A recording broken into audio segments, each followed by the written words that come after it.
Good evening and welcome to the news here on Canal Do English. I'm Elie Smith sitting in for Kejang Henry Atembe. We are sorry for the late beginning of the news with the headlines. The ordinary session of the National Assembly opens in Yaoundé today. Has classes resumed in Bamenda, and what is the situation in the regional capital of the Northwest? We will be getting in touch with our correspondent on the ground. The 8th edition of the Cameroon Business Forum opens today in Yaoundé under the patronage of Prime Minister Philemon Yang. Those were the headlines.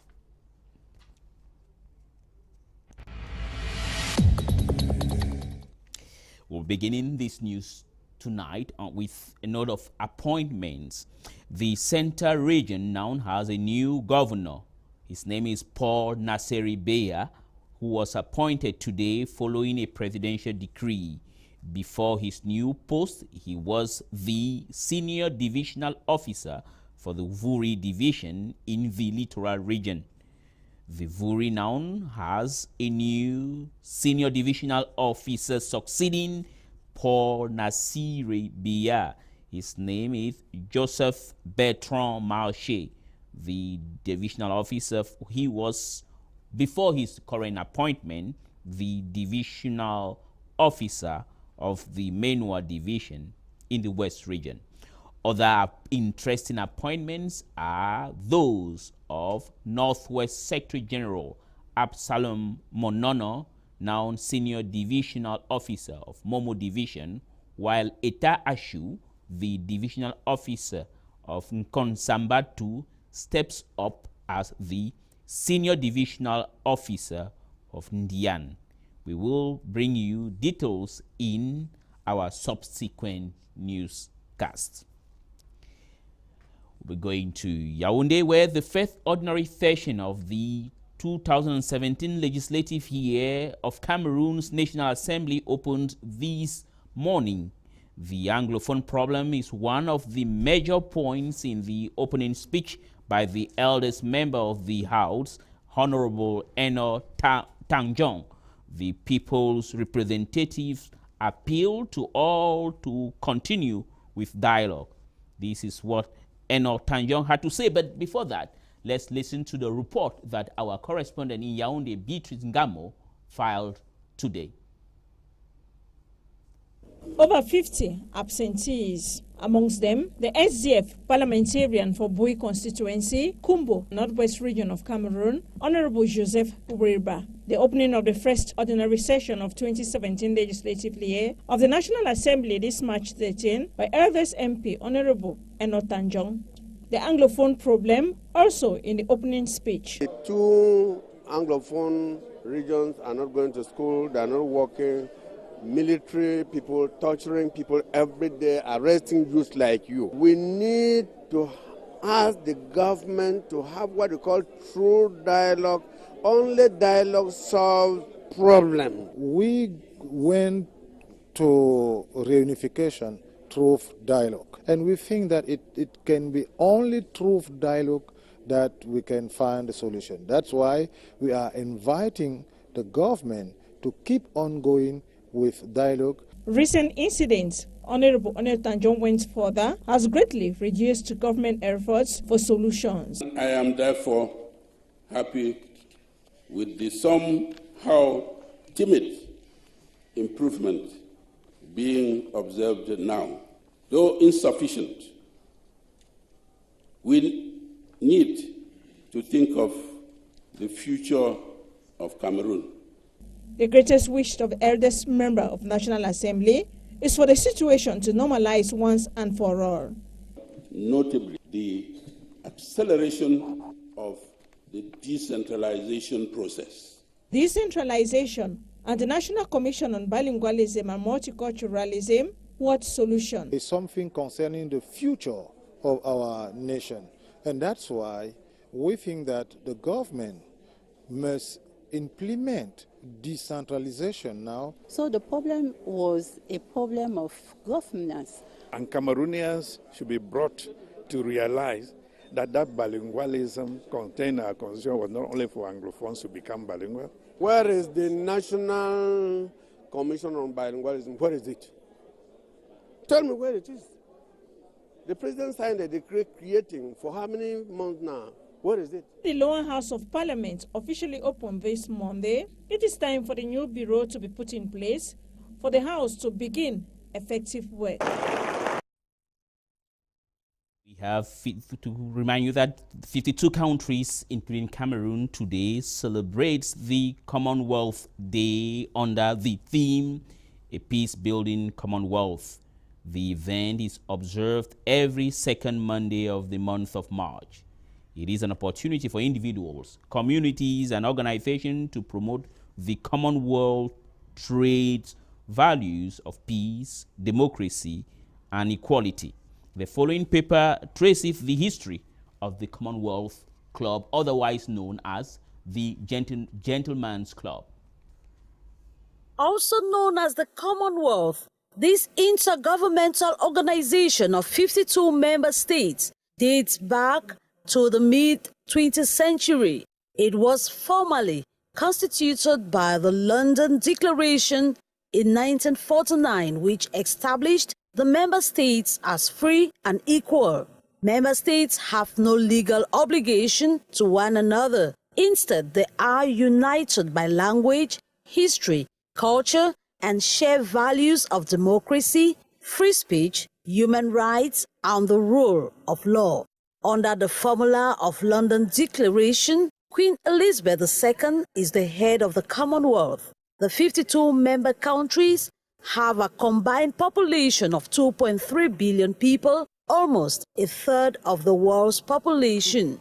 The Commonwealth's current highest priority aims at promoting democracy and development.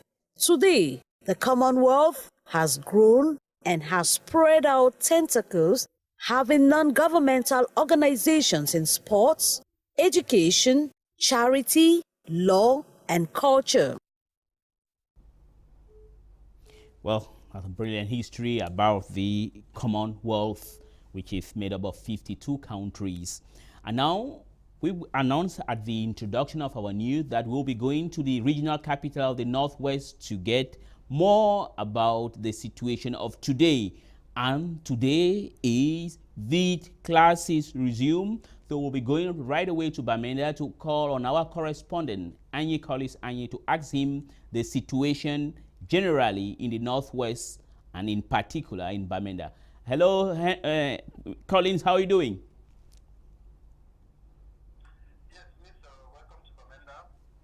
So what is the situation in Bamenda today after the tour of the Prime Minister Philemon Yang, where he was calling on parents to send their children back to school? And the question is, has classes resumed in Bamenda today? Well, the timidity is still being observed in Bamenda, and by extension, the other parts of the Northwest region. We haven't had a case of a marked improvement in as far as the turnout in schools is concerned. So the Prime Minister's call for effective resumption of classes is still to yield fruits here in the Northwest region throughout the 7 divisions that he went through within last week, and throughout, of course, by extension, the 34 subdivisions of the Northwest region, and throughout the thousands of schools that are implanted in this region, be it the government, the lay private and lay confessional schools that we have in the region. So the Prime Minister's call is still to be heeded too throughout the Northwest region. Another question is, before we this one question and then the other one is going to follow, is now what has the government got to do in order to convince the people of the Northwest region and West Cameroon generally to send their children back to school? What, in your opinion, do you think has to be done? Well, Smith is not going to be my opinion here, but I'm going to talk on behalf of those who spoke during the 7 meetings that held in the 7 divisional headquarters in the region.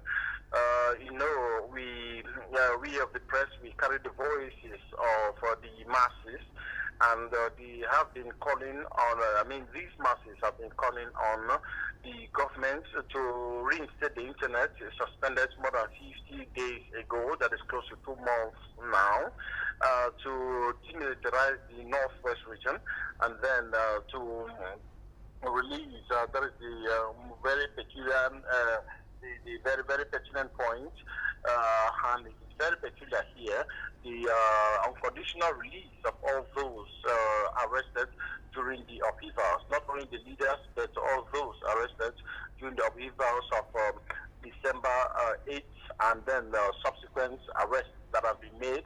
The people have been complaining here of the massive arrest of December 8th, and then the spontaneous and sporadic arrests that have been made through conversation in taxis, on motorbikes, in off-licenses, and other recreational facilities, where people are discussing issues, and then suddenly you are picked up or being whisked off by security officials in plain clothes. So those are the type of arrests that the people have been saying here, that those concerned with these arrests have to be released for schools to resume, and then for the resumption too of effective dialogue with the government, that is between the civil society through the teachers, Anglophone teachers trade unions, and the government. Okay, and one final question, Anyi. Sometimes, or some news that we get usually from the other side of the mango, is that there are waves or incidences of violence whereby some who want to go to school are being prevented from going to school violently. Has such an incident occurred today? We haven't had any case in as far as that particular point is concerned, at least for today. But we used to have incidences of persons being attacked in schools or on their way to school, and we really have not had any such case for today. After the Prime Minister's tour that ended last Friday. Okay. So we are still, like I said, fingers crossed to see how the situation is going to evolve. Today, don't forget, it was the traditional ghost town day in Bamenda, and all shops and businesses got closed today. The market gates were opened, but no shop within the market was opened, and just as along the streets and other parts of town, a few taxis, yellow-colored taxis, of course, and a few motorbikes circulated today, like just like any other Monday in Bamenda.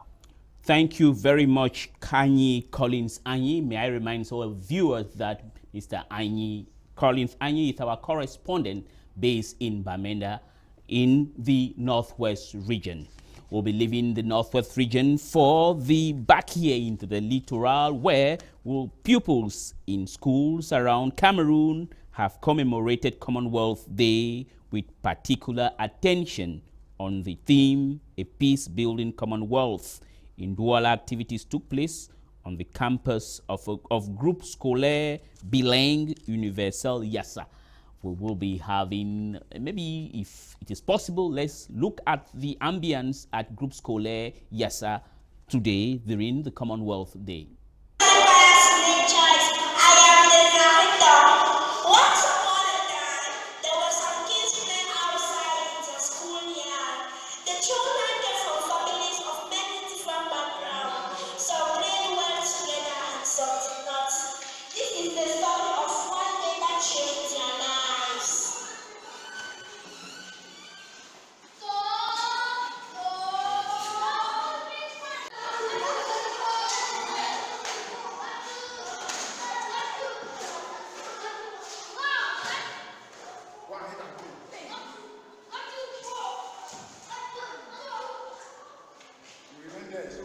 Well, those were activities marking Commonwealth Day in Douala, Cameroon, precisely at the Groupe Scolaire Bilingue Universel of Yassa.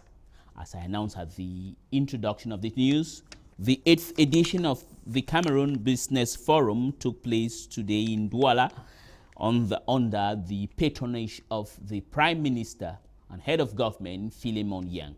For more, Henry Kejang was there and brought back these details. The 8th edition of the Cameroon Business Forum has gone underway in Douala.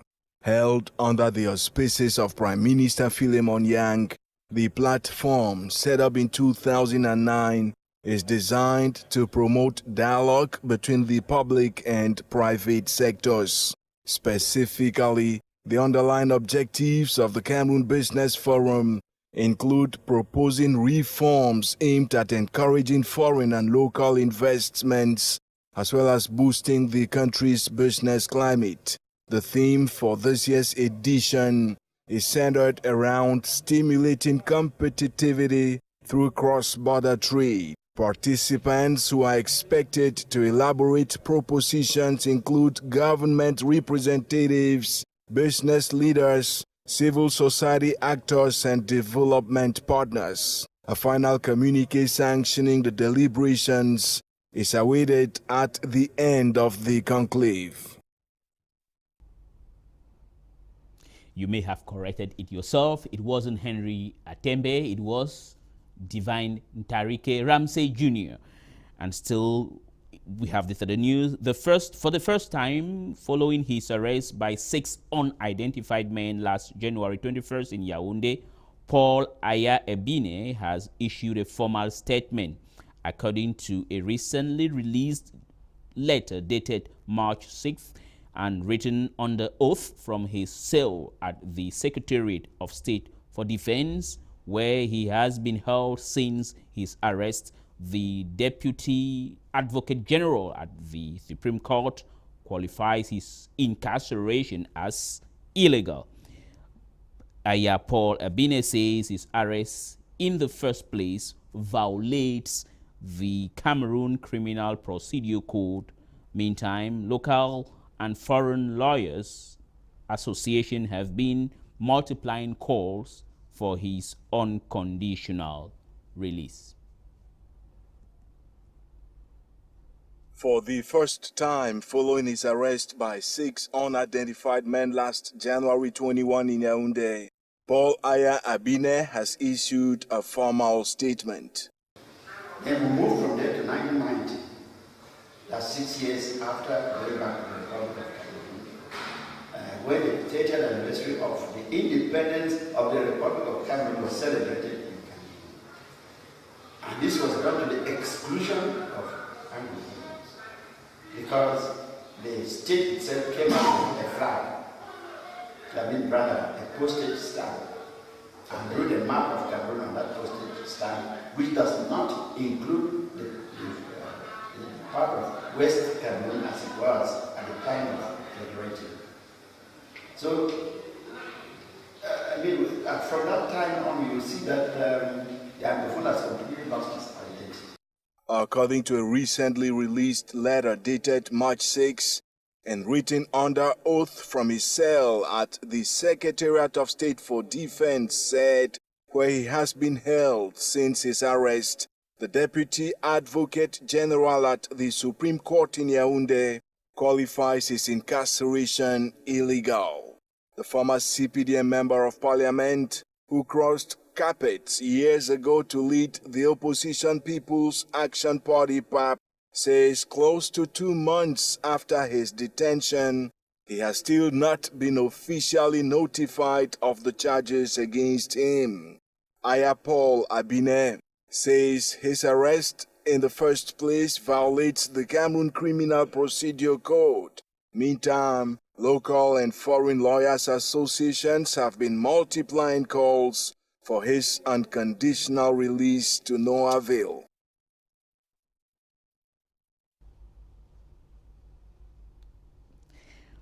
Well, while in Nangai Boko, inhabitants of the Nangai Boko in the central region of Cameroon, inhabitants are angered by the perpetual lateness of civil servants for work.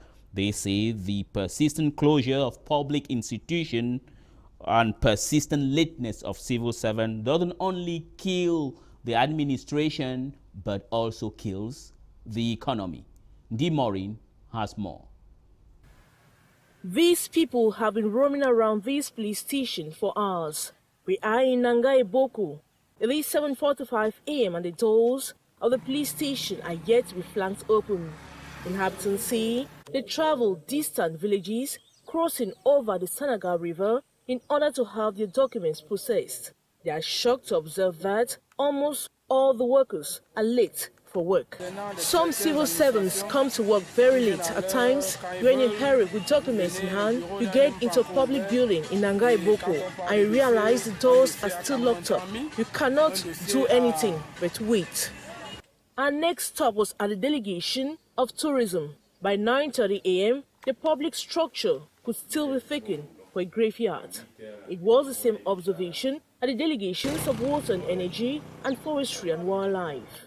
The problem has become so critical, obliging the SDO for Upper Senegal Division to sign a communique calling civil servants to order.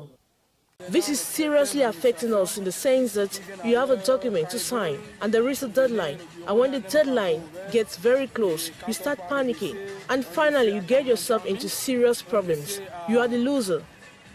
It is common to find public offices in Nangai Boko open their doors very late to the detriment of citizens who are seeking their services. Inhabitants continue to crack down on the phenomenon, which they claim is not only killing them, but killing the economy as well. Back here in Douala, the construction of a new police post has been announced in Ngodi Bakoko in the days ahead. To this effect, or the objective is to beef up security in the area. The announcement was made by the senior divisional officer for Douala 3rd during the installation of a new chief in the area. Once again, details with Maureen. It is another historic moment for the people of Ngodi Bakoko in the littoral Cameroon. Both the young and the old have come out in their numbers to witness the installation of their new chief. Koloto Ebaha Zakari, the third-degree chief, was unanimously chosen by the people after the death of his uncle in 2009. Traditional rites starts with the elderly men being the first to come out from the sacred shrine. Dressed in black cloth and holding hands, they move round the compound barefooted. Minutes after, the chief comes out, accompanied by some spiritualists, and the coronation ceremony begins.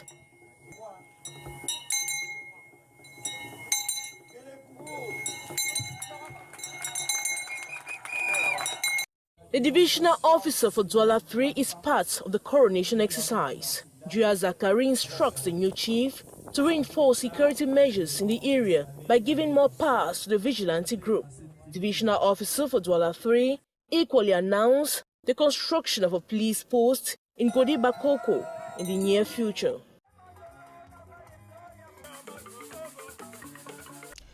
Well, from the littoral region, where the people of Ngodi Bakoko have a new chief, to Yaoundé, where the health centers in the political capital will be beefed up again or once more with new medical equipments, this time around to fight against child mortality.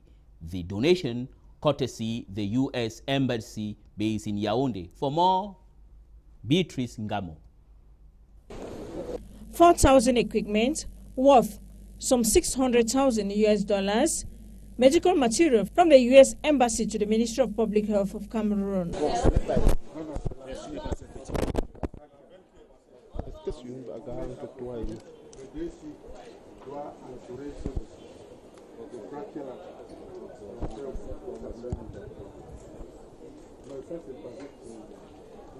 The equipment comprises stethoscopes, mechanical baby scales, and otoscopes, amongst many. Is to contribute better monitoring of the mother and better monitoring of the child.